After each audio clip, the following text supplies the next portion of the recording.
안녕하세요. 우르시누스의 하이델베르크 요리문답 해설 제30주일 두 번째 영상입니다. 81문 누가 성찬에 참여할 수 있습니까? 자기의 죄로 인하여 자기 자신에 대해 진정으로 슬퍼하면서도 자기가 그리스도로 말미암아 죄사함을 받았음을 신뢰하며 또한 자기에게 남아있는 연약함이 그리스도의 고난과 죽으심으로 말미암아 가려진다는 것을 신뢰하는 자들과 또한 자기의 믿음이 더욱 강건해지고 자기의 삶이 바르게 고쳐지기를 사모하는 자들이 참여할 수 있습니다. 그러나 외식하는 자들과 진정한 마음으로 하나님께 돌아서지 않는 자들이 성찬에 참여한다면 그것은 그들 스스로 심판을 먹고 마시는 것입니다. 반드시 참석해야만 하는 사람들은 다음과 같습니다. 첫 번째, 자기들의 죄를 시인하고 그것에 대해 진정 가슴 아파하는 자들. 두 번째, 자기들의 죄가 그리스도로 말미암아 사함 받았음을 믿는 자들.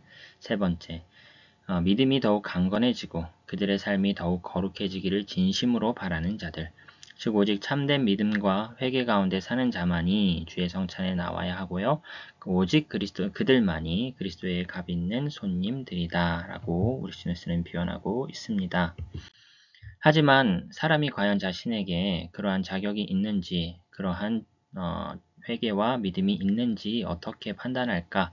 첫 번째, 하나님에 대한 신뢰와 또한 양심의 평안이 있다면, 우리가 믿음으로 의롭다 하심을 받았으니 우리 주 예수 그리스도로 말미암아 하나님과 화평을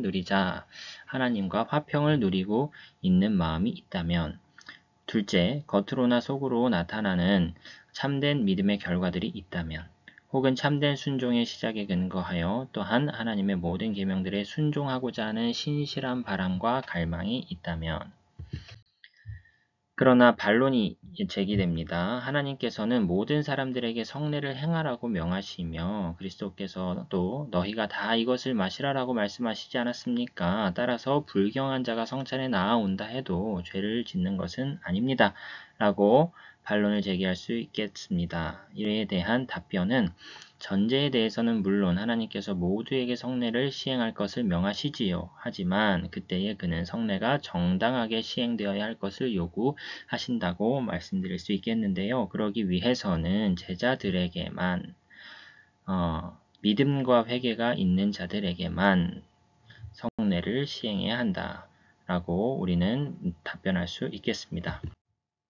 사람이 자기를 살피고 그 후에야 이 떡을 먹고 이 잔을 마실지니 라고 말하지 않았습니까? 자기를 살피는 자, 자기를 살필 수 있는 자, 믿음과 회개가 있는 자만이 성찬에 참여할 수 있습니다. 우리는 이렇게 주장하는 것이죠.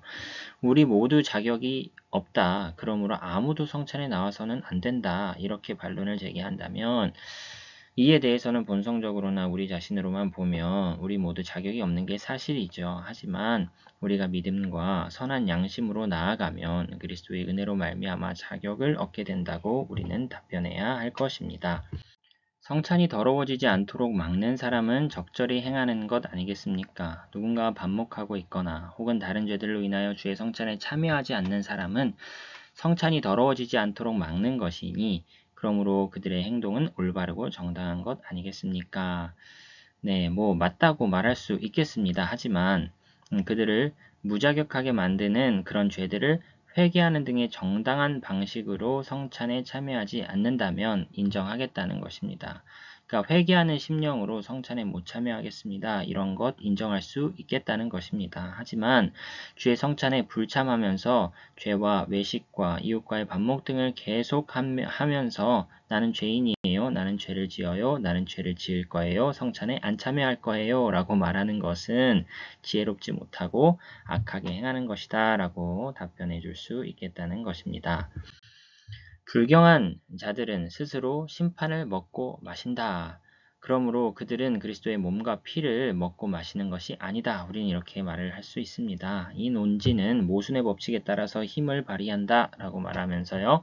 스스로 심판을 먹는다는 것은 불신앙과 성례의 남용을 통해서 그리스도로부터 떠나고 그와 그의 모든 은덕에서 분리된다는 것이다. 아니면 믿음과 회개가 없이 참여하여 성례를 더럽힘으로써 하나님을 극심하게 거역하는 것이다. 그리하여 회개하지 않는 경우 세상적이며 영원한 형벌을 스스로 자초하는 것이다.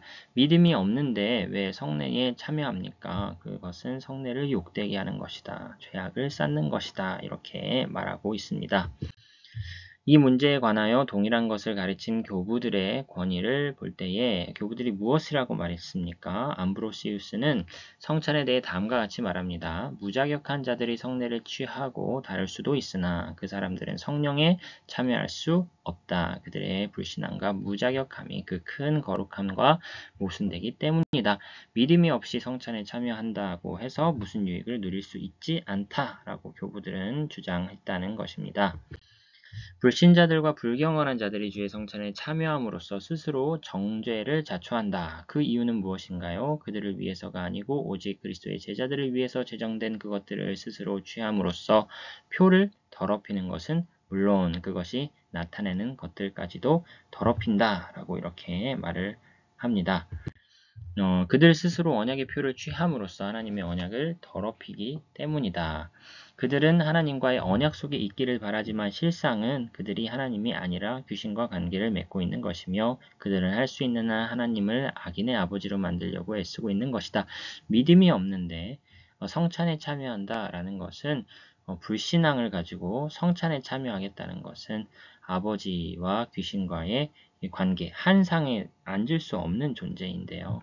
이것을 한쪽을 억지로 악인의 아버지로 만들려고 하는 행위에 지나지 않는다라고 아주 신랄하게 아주 강력하게 불신앙의 사람은 성찬에 참여할 수 없음을 강력히 주장하고 있습니다. 하나님께서는 과연 그의 은덕을 그들에게 베푸시지만 그들은 그것을 믿음으로 받지 않고 그리하여 하나님을 조롱하며 또한 그러면서도 그들은 그리스도의 은덕을 받는다고 주장하며 그리하여 결국 다른 죄들에다 이러한 새로운 죄를 더하는 것이다. 믿음 없이 성찬에 참여한다는 것은요, 하나님을 조롱하는 행위다. 그러면서도 자신은 은덕을 받는다. 믿음이 없는데 떡을 먹음으로써 성찬에 참여함으로써 은덕을 받았습니다. 라는 것은 다른 죄들에다가 새로운 죄를 더하는 것에 지나지 않는다. 이렇게 올시누스는 불신앙의 사람들이 성찬에 참여하는 것을 엄격히 금하고 있습니다.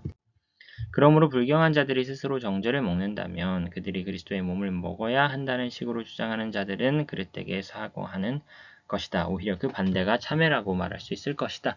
그러니까 로마 가톨릭의 사람들은요, 불신앙의 사람이라 할지라도 그리스도의 몸으로 변화한 떡을 먹으면 어떤 영적인 유익이 있다. 이렇게 주장하기 때문에 그 사효적으로 성찬이 역사한다라고 이렇게 주장을 하는 것인데요.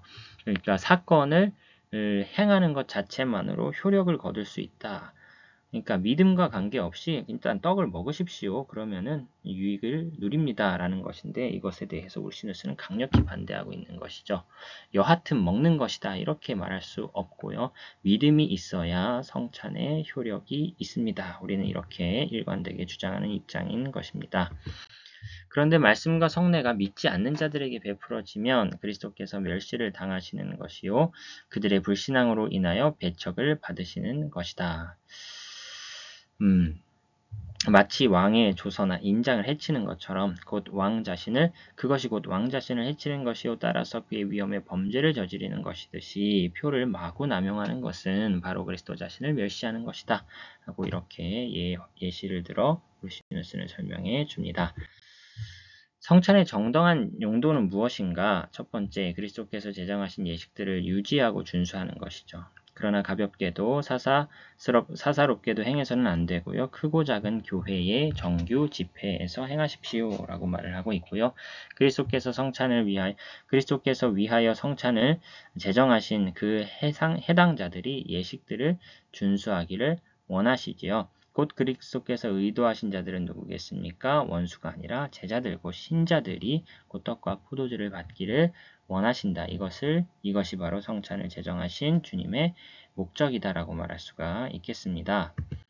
성찬을 받을 때의 그 모든 과정이 그리스도께서 성찬을 제정하신 목적을 지향해야 하겠죠. 즉 주의 죽으심을 기념하는 것을 지향하는 것이요. 그것이 우리의 믿음을 확증해주며 참된 감사를 드린다는 의미에서 성찬을 시행하라라고 정리해주고 있습니다.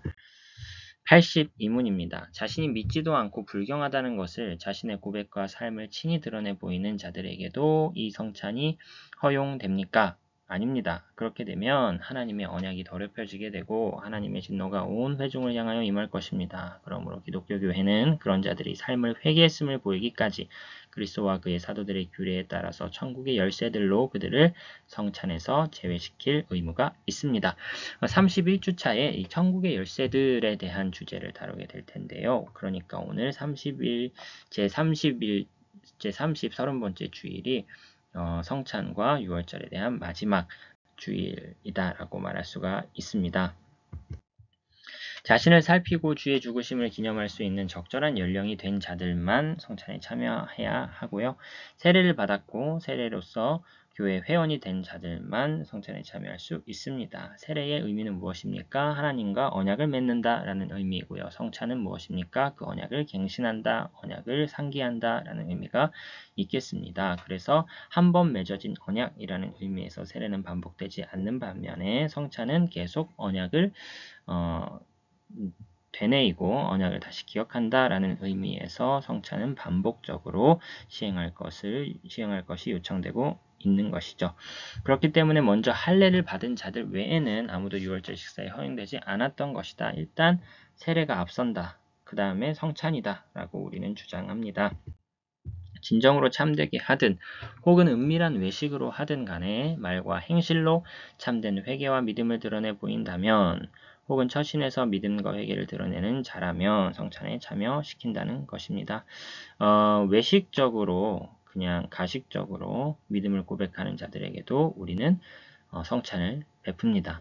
그러나 이 모든 것들을 믿는다고 공언하면서도 계속해서 불경하고 죄악된 삶을 명백하게 살고 있는 자들은 성찬에 받아들여서는 안 된다라고 우리는 말하고 있습니다. 반론입니다. 외식자들을 성찬에 허용한다고 해도 교회가 하나님의 언약을 더럽히는 것이 아니다. 그러므로 회개하지 않는 자들이 이미 분명히 드러나는 자들을 성찬에 허용해도 성찬을 더럽히는 것이 아니다. 로만 가톨릭의 입장인 것이죠. 외식자임이 알려지지 않았으나 사실 외식자인 자들을 성찬에 허용할 경우 교회는 잘못을 행하는 것이 아니겠으나 그들의 신앙 고백과 그들이 꾸며대는 회개에 비추어 볼 때 그들을 신실한 자로 여기지 않을 수 없기 때문에 일단은 교회는 감춰진 그 양심의 문제를 판단하지 않습니다. 그냥 외식적으로나마 신앙을 고백한다면 성찬에 참여할 것을 허용하지요. 하지만 만일 말과 행실로 회개와 믿음을 부인하는 자들, 공공연한 외식자들 교회가 알면서도 고의로 성찬에 허용해서는 안 된다라고 분명히 이렇게 못을 박습니다. 교회는 성찬에 참여할 자들의 면모를 조심스럽게 살피고 점검해야 하며 출교나 교회의 권징이 시행되지 않을 경우라도 다음의 경우에는 목사가 죄책을 지지 않는다. 성찬을 침범하는 자들에게 성찬을 기꺼이 시행하지 않을 경우 목사에게 죄가 없고요. 오히려 잘하는 것이고요. 그들을 즉시 권고하고 책망할 경우 잘하는 것이고요. 또한 그들이 그런 악행을 피하기를 바랄 경우 잘하는 것입니다.